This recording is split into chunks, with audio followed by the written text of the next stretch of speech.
مسلمان اسے پتا تھا کہ شراب حرام، مگر پھر وہ شراب پینے لگا۔ اسے معلوم تھا کہ زنا حرام، مگر وہ زنا کی لذت دنیا ہی میں حاصل کرنے لگا۔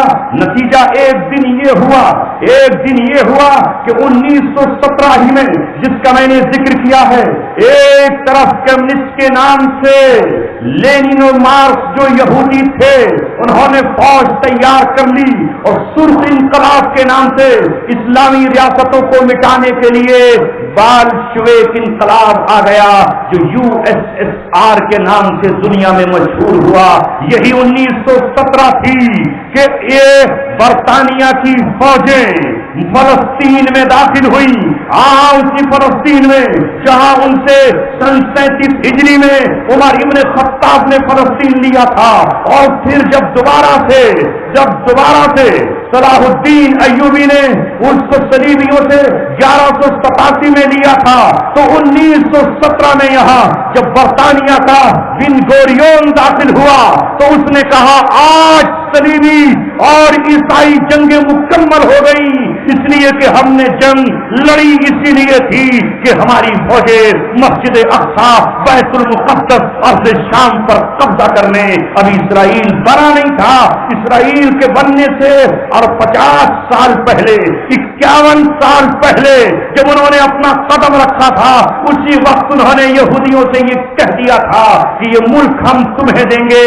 لہذا 51 سال کے بعد 14 مئی 1948 کو، جبکہ اس سے پہلے 24 اکتوبر 1945 کو جب اقوام متحدہ بن گئی، مسلمانوں کی خلافت ٹوٹ گئی، مسلمانوں کا کلمہ بکھر گیا، اور انہیں اپنے غلام، اپنے زرخرید ایجنٹ، اپنی چوکیداری کرنے والے کتے اور بندر انہیں مل گئے، تو انہوں نے جیسے ہی برطانیہ نے فلسطین سے اپنا قبضہ چھوڑا، دنیا کی بدترین قوم کو وہاں لا کر کے بسا دیا جس کا نام ہے یہودی، اور ان کے بسانے کے ساتھ ساتھ ہی پورے جزیرۃ العرب پر انہوں نے اپنے ایجنٹوں کو ایسے بٹھایا جو اسرائیل کی پہرے داری کرتے رہے۔ صرف اسرائیل کی پہرے داری کے لیے انہیں بٹھایا، کوئی اور مقصد نہ تھا۔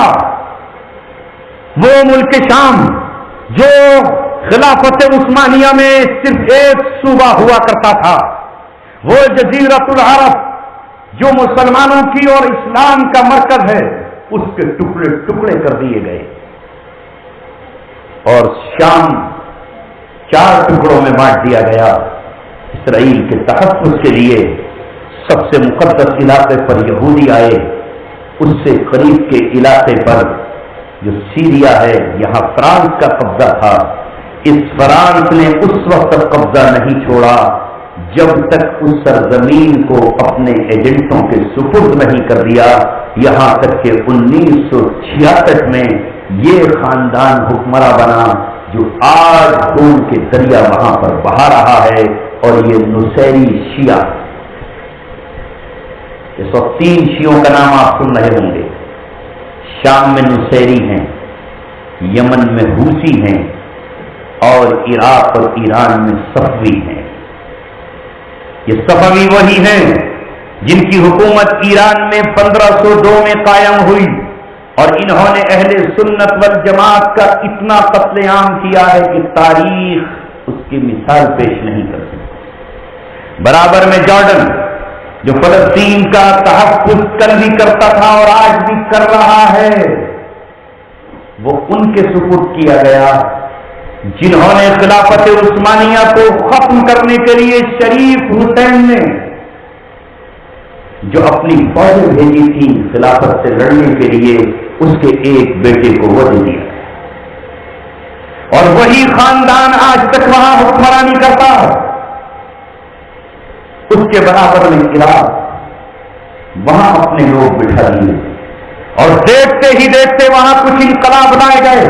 سنو، معلومات کے لیے نوجوانوں آپ کو بتا رہا ہوں، جس طرح کمیونسٹوں کا انقلاب ادھر لایا گیا، جو ادھر اسلاموں کو کچل رہا تھا، یہاں باس پارٹی کو لایا گیا۔ اس باس پارٹی کا منشور ہی کمیونزم تھا، جنہوں نے نعرہ لگایا الحزب الباس، الحزب الباسی معبود لنا، یہ حزب الباسی ہمارا معبود ہے۔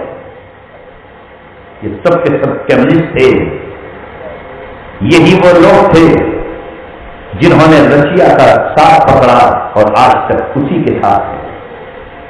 یہ وہی تھے جو دین و ایمان کا انکار کر رہے تھے، جنہوں نے اسلام کی آواز کو کچل دیا، اور تقریباً امت مسلمہ 70 سالوں تک، مصر میں بھی وہی جمال عبد الناصر جس نے اسلام کی ایک آواز کو برداشت نہیں کیا، اصل اسلام کو تو کیا برداشت کیا جاتا، وہ اخوان المسلمین جو سیاسی طور پر، جو جمہوری طور پر، جو ووٹ کے ذریعے، جو پارلیمنٹ کے ذریعے اسلام کو لانا چاہتی تھی، اس اخوان المسلمین پر کتنا ظلم و ستم کیا گیا۔ محض اسلام کا نام، صرف محض اسلام کے نام پر ہی اس کے رہنماؤں کو پھانسی پر چڑھایا گیا، کسی کو قتل کیا گیا، کتنی تعذیب کے ذریعے جیلوں میں بھیجا گیا۔ یہ وہ حکمران تھے جو یہود و نصارہ کے غلام اور ان کے ایجنٹ تھے، اور ان کے ذمے یہ بات سپرد کی گئی تھی کہ اسلام کو تمہیں کس طرح کچلنا ہے۔ لہذا مصر میں ان لوگوں نے نعرہ لگایا، نحن ابناء الفراعنہ، ہم فرعونوں کی اولاد ہے، ہم پہلے فرعون ہیں، بعد میں اسلام ہمارے یہاں آیا ہے۔ کرنل ناصر بھی وہی تھا، جمال عبد الناصر جس کو کہتے ہیں، انور سادات بھی وہی تھا۔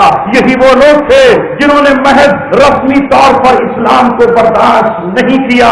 تو آپ اندازہ لگائیے یہ ان مسلمانوں کو کیسے برداشت کر سکتے تھے جو اللہ تبارک و تعالیٰ کی شریعت کو حقیقی طور پر نافذ کرتے تھے۔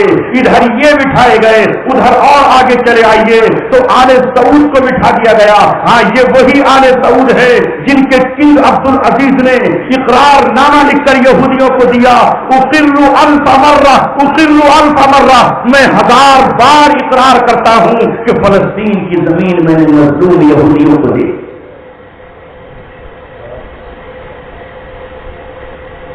لوگوں کو جب تاریخ ہی پتا نہیں ہے تو سمجھتے ہیں یہ مسلم حکمران، یہ تو اللہ جزائے خیر دے عرب کے ان جیانوں کو، ان جاباز جیانوں کو جنہوں نے اپنے خون سے تحریر کیا اور قرآن مقدس کو سینوں سے لگا کر جب انہیں ایک سرزمین نظر آئی، جب انہیں افغانستان سے آواز لگی کون ہے ہمارا مددگار، کون اسلام کی مدد کے لیے آئے گا، تو کنگ عبد العزیز یونیورسٹی میں پڑھانے والا ڈاکٹر عبداللہ اعظم جو فلسطین کا ایک بہت بڑا عالم بھی تھا، اس نے عربوں کو جگانے کا فیصلہ کیا اور ایک کتاب لکھی، الدفاع عن اراضی المسلمین، مسلمانوں کی زمینوں کے دفاع کا مسئلہ۔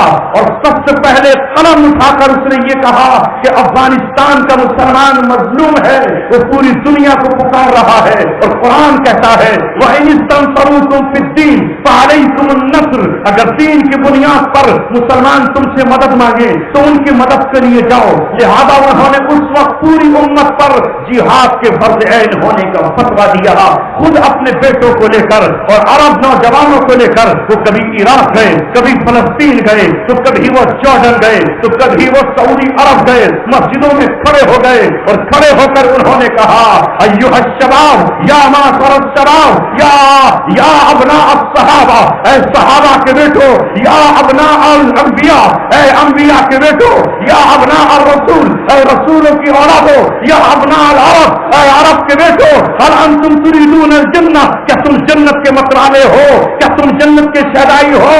تو عرب کے نوجوان اٹھ کھڑے ہوئے، جب ان کے سامنے جنت کا تذکرہ آیا اٹھ کھڑے ہوئے، کہا بڑا کیوں نہیں، ہمیں جنت چاہیے۔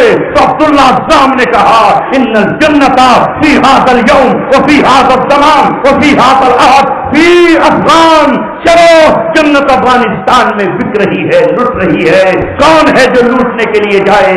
یہی وہ شہزادے تھے جو اپنے مخملی بستروں کو چھوڑ کر افغانستان میں آئے، اور جب داخل ہوئے تو داخل ہو کر انہوں نے طارق بن زیاد کی تاریخ کو دوہرا دیا، اپنے ماسٹر پر لکھ دیا اما النصر و اما الشہادہ، اما النصر و اما الشہادہ، یا تو فتح یا شہادت، یا تو فتح یا شہادت، واپس لوٹ کر نہیں جائیں گے۔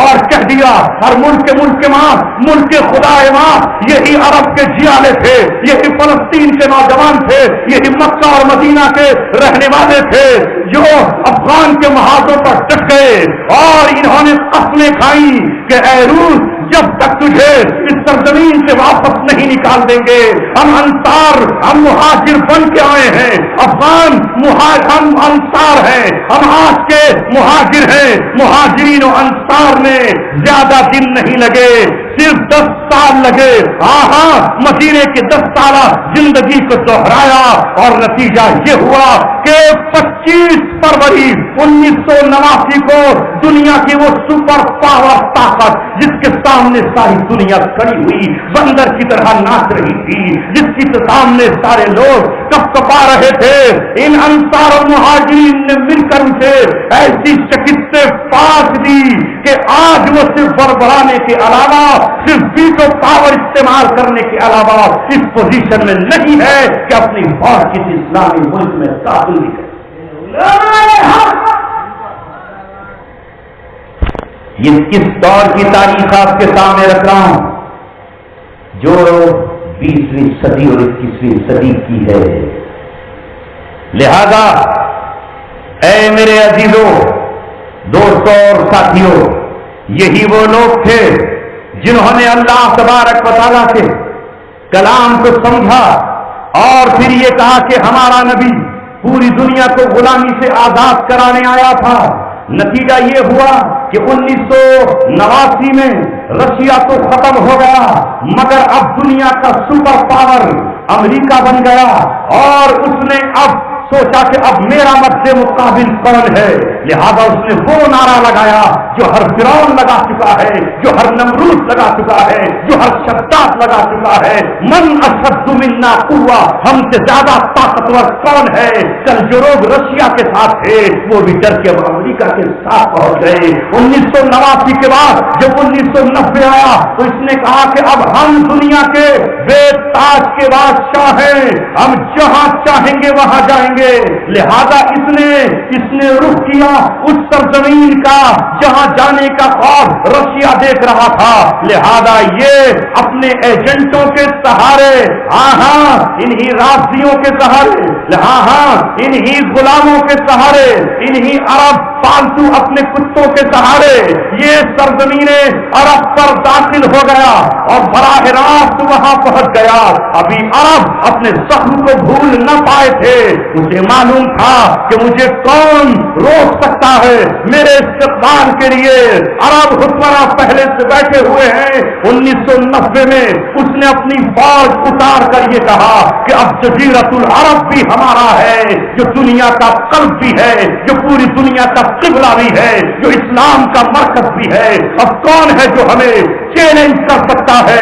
ساری دنیا ہماری چوکھٹ پہ سر جھکا چکی ہے، کون ہے جو ہمیں ٹکر دے سکتا ہے؟ لہذا جب وہ عرب کی سرزمین پر داخل ہوا تو عربوں کا خون گرم ہو گیا اور انہوں نے اعلان کیا، سن لے، جب ہم افغانستان کی وادیوں تک پہنچ سکتے ہیں، جب ہم دریا عبور کر سکتے ہیں، جب ہم سمندر پھلان سکتے ہیں، جب ہم دریائے نیل عبور کر کے عرب ساگر کو پار کر کے افغانستان کی جنگ میں رشیا کی کھوپڑیاں اڑا سکتے ہیں، تو یہ ہماری اپنی سرزمین ہے، یہ ہماری اپنی دھرتی ہے، یہ دھرتی حضرت ابراہیم کی ہے، یہ حسین ابن علی کی ہے، یہ حضرت علی رضی اللہ تعالیٰ عنہ کی سرزمین ہے، یہ شیخ عبد القادر جیلانی کی سرزمین ہے، یہ عبداللہ بن مبارک کی سرزمین ہے، یہ عبداللہ بن مسعود کی سرزمین ہے۔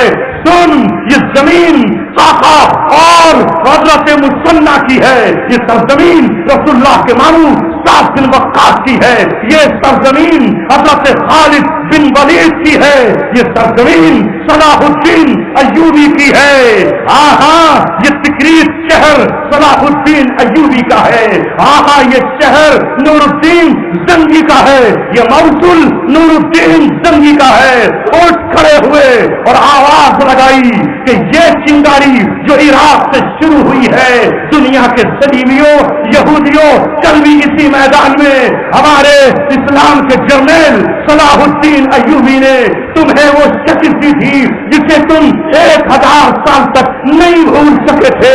انشاءاللہ 21ویں صدی میں صلاح الدین کے بیٹے تمہیں وہ شکست دیں گے کہ آنے والی صدیوں تک تم اسے فراموش نہیں کر. یہ ہے اصل منظرنامہ. ہندوستانی مسلمان تو بیچارہ سمجھتا ہی کر رہا ہے, بھول بھلیوں میں پڑا ہے. علامہ اقبال نے جبھی کہا تھا کیا تو نے سہارا نشینوں کو یکتا, خبر میں نظر میں اذان سحر میں.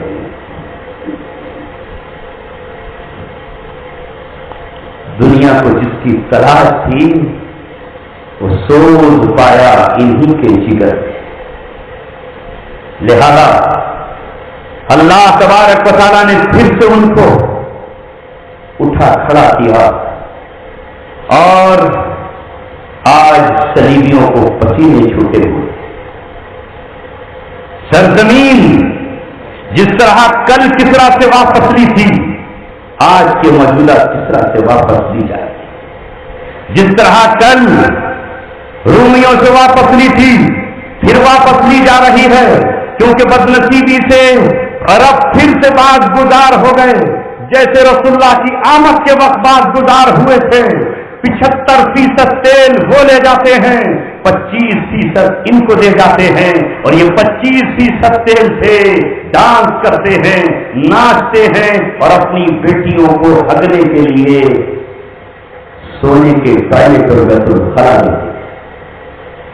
مجھے حیرت ہے کل اللہ تبارک و تعالیٰ ان علماء سو سے ضرور پوچھے گا کہ یہ ہیں اسلامی شریعت کے نافذ کرنے والے. ارے دنیا کو تم بتاتے کیوں نہیں کہ اسلام کا خلیفہ وہ ہوتا ہے جو اس وقت تک بھوکا رہتا ہے جب تک اس کی رعایت کھا نہیں لیتی ہے. عمر ابن خطاب تھے کہ جب قحط کا زمانہ آیا تو نہ شہد استعمال کیا نہ چکنائی اور چربی استعمال کی. میری قوم بھوکی ہو اور میں شہد اور چکنائی استعمال کر رہا ہوں. یہ مسلمانوں تمہارے نہ خلیفہ ہیں نہ امیر ہیں, یہ تمہارے خون کا سودا کرنے والے ہیں, یہ تمہارے خون کے سوداگر ہیں, یہ تاجر ہیں, یہ باز گزار ہیں, یہ ٹیکس دینے والے ہیں. انہوں نے امت کی پورا سرمایہ اور پوری دولت ان کے قدموں میں ڈال دی. انہی کے تیل سے ہیلی کاپٹر اڑتے رہے, انہی کے تیل سے پاسپورٹ بم بنتے رہے, انہی کے تیل سے ایٹمی ریئیکٹر چلتے رہے, انہی کے تیل سے ٹینک افغانستان میں دوڑتے رہے, نوجوان کچلتے رہے. انہی کی وجہ سے سب کچھ ہوتا رہا. رب دو جہاں کی قسم اگر ان میں سے ایک کھڑے ہو کر یہ کہہ دیتا کہ ہمارے نبی نے پیٹ پر پتھر باندھ کر غزوہ احزاب کو جیتا تھا, ہم تیل کی ایک بوند اپنے دشمنوں کو نہیں دیں گے, ہم اپنے قاتلوں کو نہیں دیں گے. رب دو جہاں کی قسم امت خون کے سیلاب سے نہ گزرتی اور امت کا خون اس طرح ندی نالوں میں بیکار نہ رہے. مگر جب ہمتیں ٹوٹ جائیں اور قرآن کی جگہ باطل کا نظام لایا جائے تو ایسا ہی ہوگا.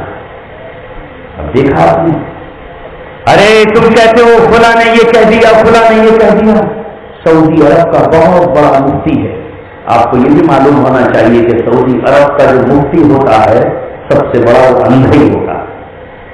جو اب ہے وہ بھی اندھا, اور جو اس سے پہلے تھا وہ بھی اندھا ہی تھا. انہیں تو آنکھوں والا مفتی نہیں ملتا, اندھا ہے وہ اندھا کہہ رہا ہے. جو حج پہ آ کے خطبہ دیتا ہے وہ آنکھوں سے نابینا اور اندھا ہے. ریاض سے آتا ہے نجد سے, باہر سے بھی اندھا ہے اور اندر سے بھی اندھا ہے. جس کے اندر کی آنکھ پھوٹی ہوئی ہے کیا کہتا ہے؟ اسلام پر تو غارت گری کی اجازت نہیں دیتا. بالکل نہیں دیتا. کون کہتا ہے کہ دیتا ہے؟ لیکن یہ تو بتا, کل جب عراق میں قتل عام ہو رہا تھا وہ کیا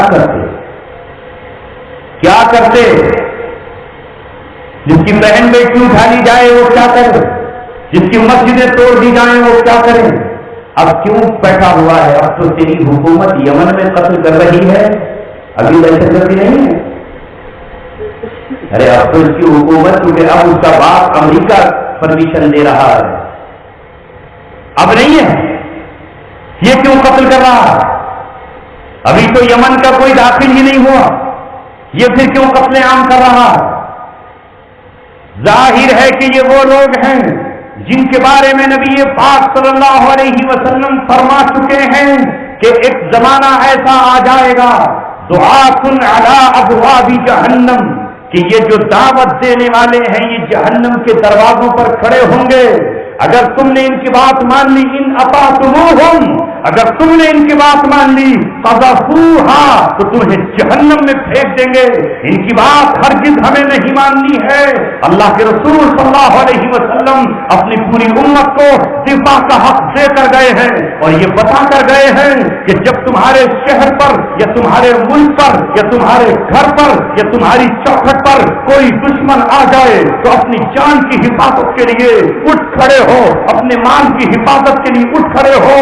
میں تمہارا نبی مدینے کی حفاظت کے لیے کس طرح اٹھ کھڑا ہوا تھا کہ میں نے خندقیں کھودی تھی، میں نے اپنے ہاتھوں میں کمان اٹھائی تھی، میں احد میں نکلا تھا کہ میں نے اپنے دانتوں کو شہید کرایا تھا، میرے اپنے جسم پر، میرے گالوں میں، میرے رخساروں پر خوش کی کڑیاں چل گئی تھی، میرے سر پر تلوار لگی تھی جس سے میرا چہرہ زخمی ہو گیا تھا، میں کھائی میں گر گیا تھا۔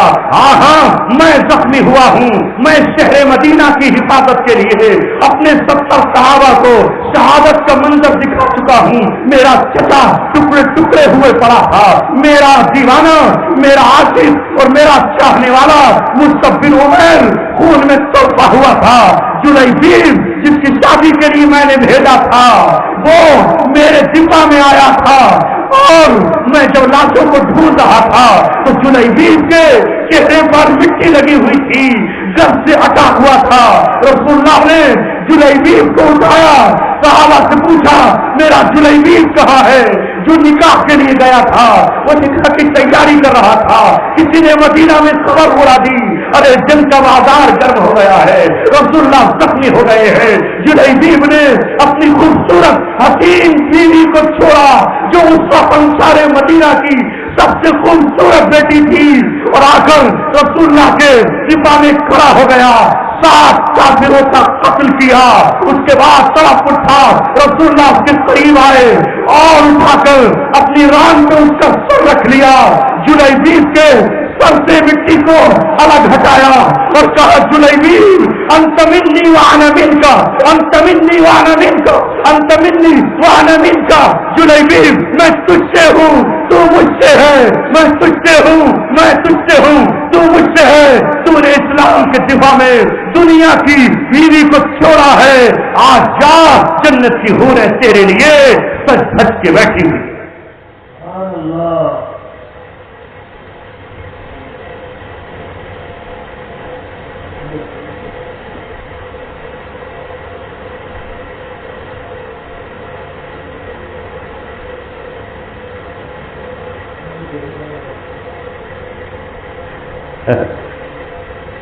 کہہ رہے وقت ہو گیا، پتہ نہیں کائے کا وقت ہو گیا، تہجد کا، فجر کا، دعا کا، کھانا کھانے کا، ماشاء اللہ وقت تو بہت ہو گیا، وہ نہیں گیا بہت ہو گیا، تقریباً 1:45 ہو گیا۔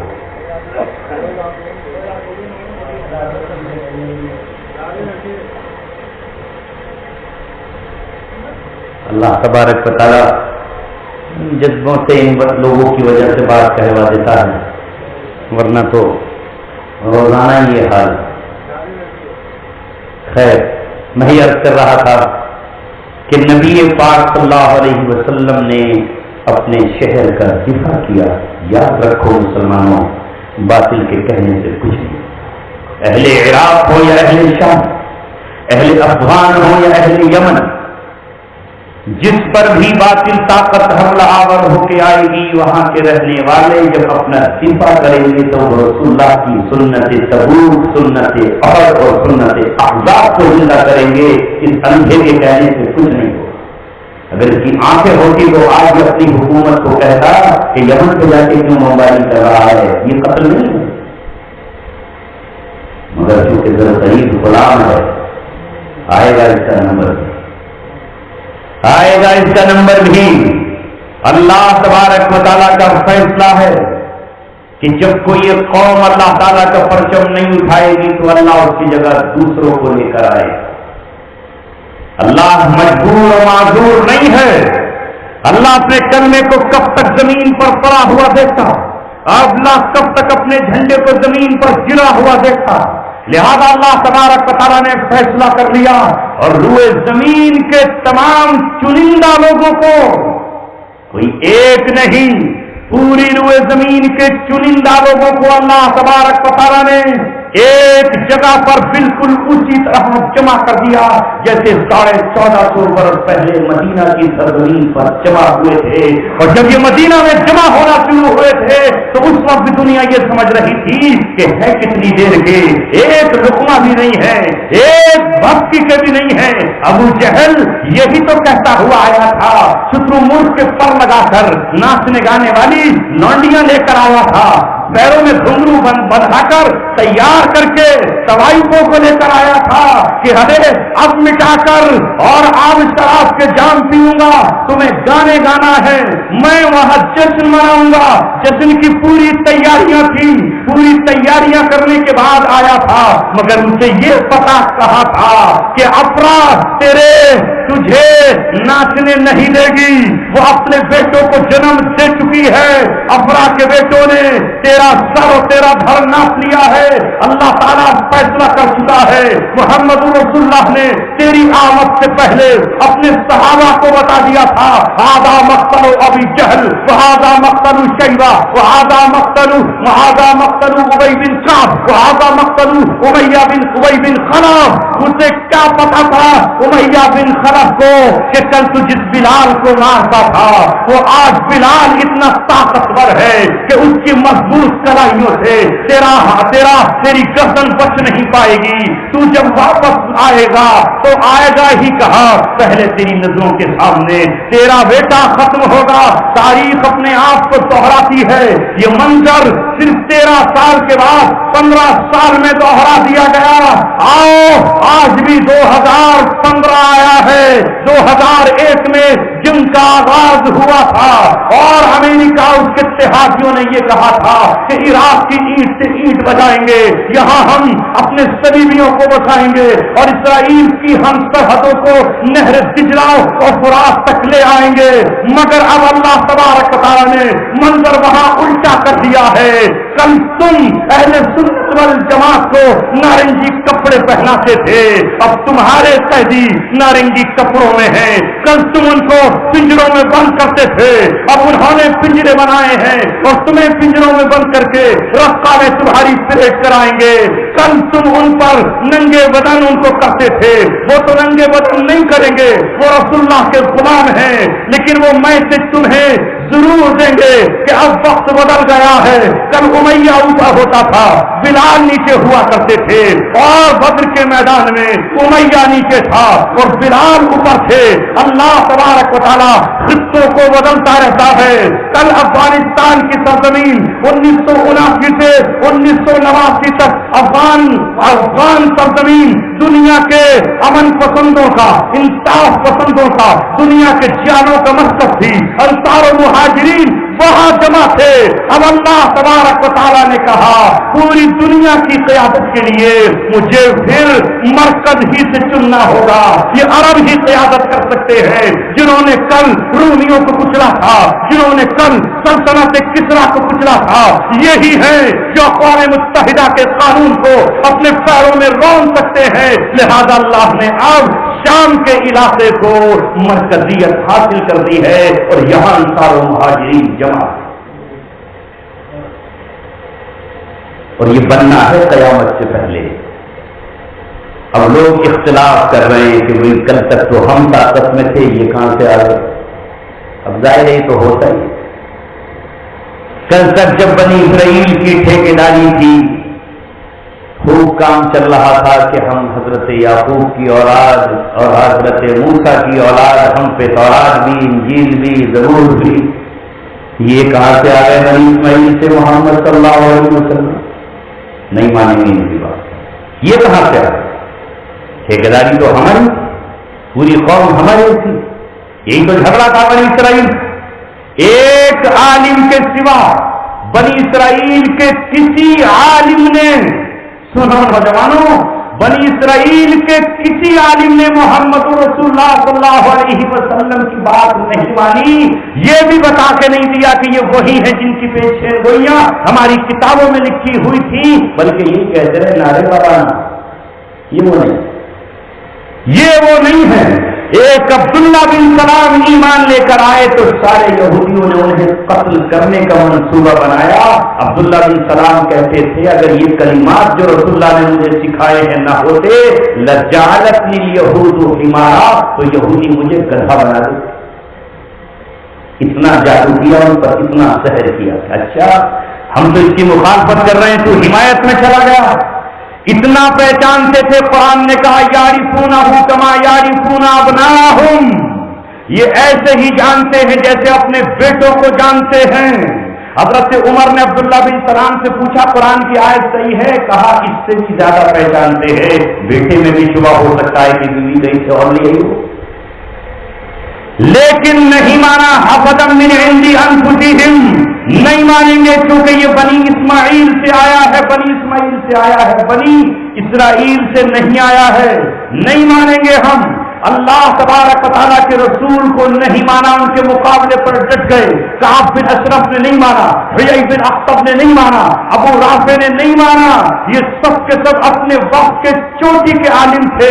بلکہ جب کافروں نے ان سے پوچھا کہ بھائی ہم اچھے ہیں، یہ اچھے ہیں، ہم کعبے کی تعمیر کرتے ہیں، حاجیوں کو پانی پلاتے ہیں اور ہم ان کے اونٹوں کو دانا کھلاتے ہیں، تو ہم اچھے ہیں یا تم؟ تو کعب بن اشرف یا حیی بن اخطب ان میں سے کہہ آیا کہ تم بہتر ہو، محمد غلط ہے۔ اس وقت قرآن نے کہا یومئذ ہم یومئذ اقرب للکفر، اس دن یہ کفر کے سب سے زیادہ قریب تھے۔ یہ بھی نہیں کہا کہ تم غلط ہو، وہ صحیح۔ کیسے کہہ دے؟ یہ تو اللہ تبارک و تعالیٰ ہے، جس کو چاہے منتخب فرمائے، جب چاہے اللہ تبارک و تعالیٰ جن کا انتخاب فرمائے، اللہ انہی کا انتخاب فرمائے گا جو صرف اللہ تبارک و تعالیٰ کے ہو جائیں، جو یہ کہیں کہ نہیں ابھی تو اللہ تبارک و تعالیٰ کی شریعت کو ہم نافذ نہیں کریں گے، ابھی تو تھوڑا سا ذرا ڈر ہے، پوچھ لیں بطروس غالی سے، پوچھ لیں ذرا اوباما سے، پوچھ لیں ذرا ایران سے۔ معاف فرمائیے گا بیچارے محمد مرسی صاحب پہ طرف بھی آتا ہے، رحم بھی آتا ہے کہ انہوں نے حکومت بھی پالی اور سب کچھ حاصل کر لیا۔ جب ان سے پوچھا وہ کہہ تو رہے تھے زور شور سے کہ ہم یہاں اسلام نافذ کریں گے، اسلام۔ اور جب ان سے کہا کہ اسلام نافذ کرو گے تو لوگوں سے کہا کہ ہاں اسلام لوگوں سے پوچھ کے نافذ کروں گا، ریفرینڈم کرایا، بتاؤ اسلام نافذ کروں یا نہیں کروں؟ تم کہہ دو گے تو اسلام نافذ کروں گا، نہیں کہو گے تو نہیں۔ یہ ہوتی ہے ڈیموکریسی۔ 55% نے کہہ دیا صاف کر دو نافذ، اگر 55 نہ کہتے تو مرسی صاحب کہتے ہو قوم نے منع کر دیا، ابھی نہیں کرتا میں۔ اس کے بعد کیا ہوا؟ ایک اخبار رپورٹر نے ان سے پوچھا کہ آپ نے کہا ہے اللہ ربنا، اللہ ہمارا رب ہے، والرسول قدوتنا، رسول ہمارے لیڈر اور رہنما ہیں، والقرآن دستورنا، قرآن ہمارا دستور ہے، تو آپ شریعت جب اس ملک میں نافذ کریں گے تو کیا چوروں کا ہاتھ کاٹیں گے؟ لا لا لا لا لا لا، چور کا ہاتھ نہیں کاٹیں گے، اس لیے کہ مصری دستور میں چور کا ہاتھ کاٹنا نہیں ہے، نہیں کاٹیں گے۔ اب ظاہر ہے کہ دنیا تو سمجھ رہی تھی جب یہ شریعت کی بات کر رہے ہیں تو شریعت تو کہتی ہے السارق والسارقۃ فاقطعوا ایدیہما، جزاء بما کسب نکالا من اللہ. جو قرآن تو کہتا ہے کہ جو شخص زنا کرے تو اس کی کمر پہ کوڑے لگاؤ، کہا نہیں ابھی تو اگر ہم نے فوراً نافذ کر دیا تو امریکہ ناراض ہو جائے گا، اسرائیل ناراض ہو جائے گا، پڑوس میں ایران ناراض ہو جائے گا. پہلے ذرا چین کا دورہ کراؤں اور اس کے بعد میں ایران کا دورہ کراؤں، ذرا ہندوستان والوں سے بھی پوچھ کے چلاؤں. بیچارے یہاں بھی سفر کرنے کے لیے آئے، پورے ملکوں کا تیزی سے دورہ کیا، مگر اس کے باوجود بھی اسی سی کو انہوں نے اپائنٹ کیا تھا. صحرائے سینا میں انہوں نے بمباری کی تھی. ہاں وہی صحرائے سینا کے وہ لوگ جو اسرائیل سے مقابلہ کر رہے ہیں، عیسائی کو ایک عیسائی جج کو اپائنٹ کیا. جب اللہ تعالیٰ نے دیکھ لیا کہ تم خالی زبان کے شیر ہو، میری شریعت کو نافذ نہیں کر سکتے، تو اللہ تعالیٰ نے ان کو ان کے حال پر چھوڑا کہ سی کی اور تمہاری جو رہے وہ. اللہ رب العزت نے مصر سے ہٹ کر سرزمین عراق و شام سے وہ ہوا چلائی کہ 29 جون 2014 پچھلا سال جون کا مہینہ تھا، پہلی رمضان کو ایک برس ہونے کو جا رہا ہے کہ اللہ نے وہاں سے جو صدا لگوائی وہ صدا تھی کہ یہ حکومت الاسلامیہ ہے، یہ خلافت الاسلامیہ ہے. جس طرح ہم نے عراق میں حکومت قائم کی ہے، ہم سائکس پیکو کا بارڈر توڑتے ہیں. ہاں وہی بارڈر جو کبھی فرانس کے وزیر خارجہ اور برطانیہ کے وزیر خارجہ نے بنایا تھا. محمد رسول اللہ کے غلام اتنی قوت و طاقت کے ساتھ وہاں پہنچے کہ شیخ ابو محمد عدنانی نے جو اسلامک اسٹیٹ کا ترجمان ہے اس نے کھڑے ہو کر کہا یومئذ یفرح المؤمنین، آج مومنوں کو بشارت ہو، خوشخبری ہو. آج ہم نے کسرنا حدود الذل، ہم نے ذلت کی دیوار کو توڑ دیا ہے. لنختمن الحدود ولنكسرن القیود، اب ہم ساری دیواریں توڑ دیں گے اور ساری قیود کو اکھاڑ پھینکیں گے. اعلان کیا ہم نہیں مانتے صلیبیوں کی لکیروں کو.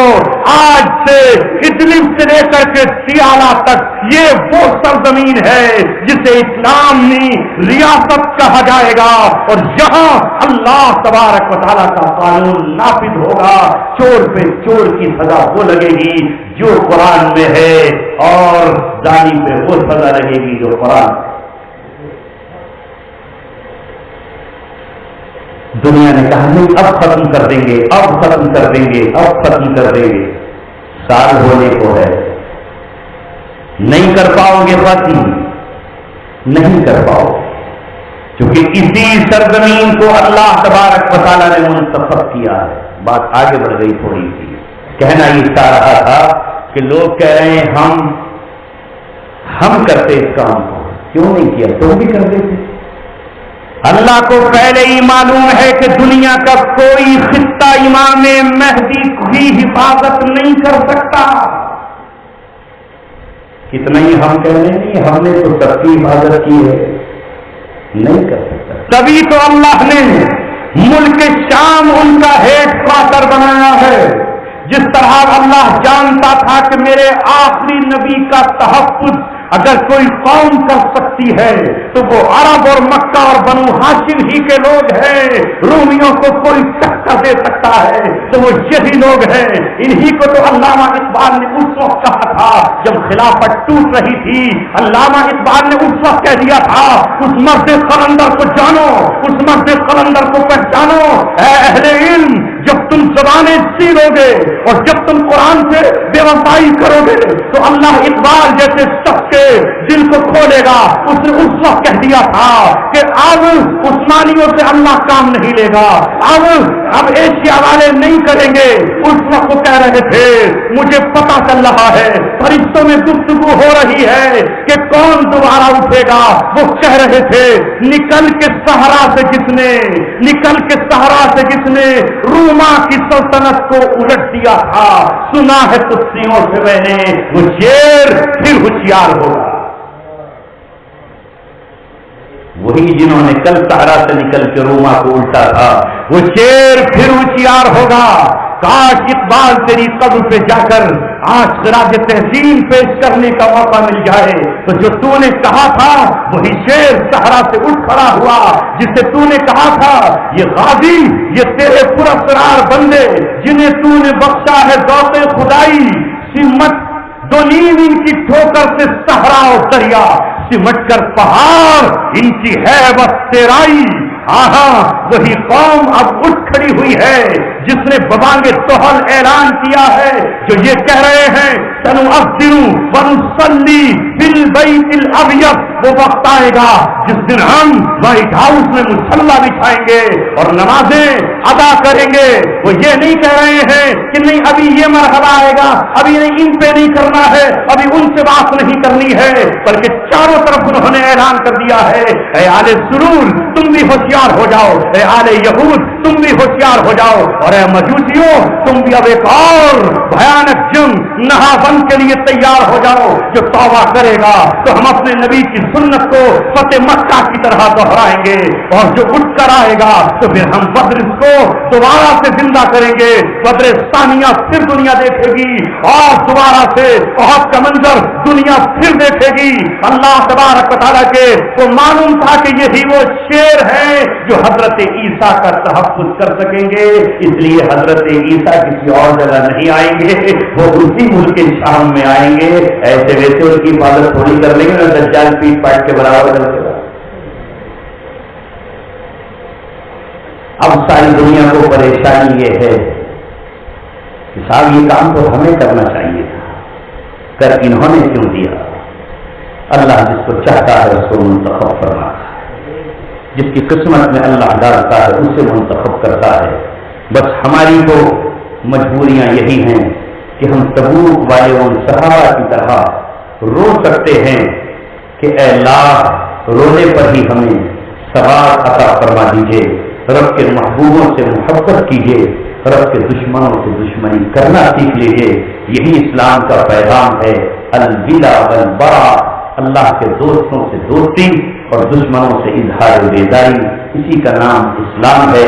اللہ رب العزت ہم سب کو آج کے ان کلمات پہ عمل کرنے کی اور جو ہم سے غلطیاں ہوئی ہیں ماضی میں ان سے توبہ کی توفیق عطا فرمائے۔